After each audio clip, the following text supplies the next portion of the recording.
আমি ইমনরে কইছি, ইমন তুমি কি সুমির নগে কথা কও, মাহফুজের নগে চলে, ওরা এক সমানি বন্ধু, খালাতো ভাই।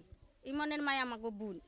পরে কইছে খালা আমি কথা কই কিন্তু ওয়াক সাবে কই, ওয়াক সাবে কথা কই। কে ওয়াক সাবে কথা কও, ওরা তো ওয়া তত বালা না ওয়াক সাবে।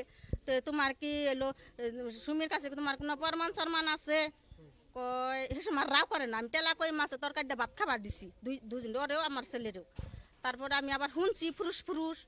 তারপরে হন ইমনে কবার নিয়ে কয় না, আবার পরে কইলো কয় খালা এলো হন তো আমি আসলে ওরে ভালোবাসি, ও আমারও ভালোবাসে, কিন্তু আমার মার রিং পরাই নে, রিং পরাই না। হন যদি আমার মায়ের কাছে এই কথাটা আমি কই, তাহলে আমার মায়ের হইলো রিং যদি খোয়া জায়গা, তাহলে তো আমার মা যদি মরে, তাহলে তো আমি একটা কলঙ্কি নিয়মু, কলঙ্কি নেবো। কইলাম গাদা তুই এরা বুঝা মুজা করলি না, নিজের মধ্যে তোর মান্য গাছ করেন পাঙ্গ দুইটা কথা হয় নাই। তোর মায়ের আমরা মায়ের পেটের বোনের মতন ভালোবাসি, তাহলে আজকে তোরা এটা কি করলি, এটা একটা কাম করলি গাদা। পরে হন ইমন খালি আবুল তাবুল করে, আবুল তাবুল করে গাদা, এটা আবুল তাবুল কাম বাজে নাই। পরে তার কাছে তো প্রমাণ নাই। পরে আমি আবার সুমিরে কইছি, সুমি তোর কাছে কি কোনো প্রমাণ আছে ইমনের নগে? কয় হ হাজার হাজার প্রমাণ আছে। পরে কইছে আমার কিছু প্রমাণ দেশে দিহি তুই।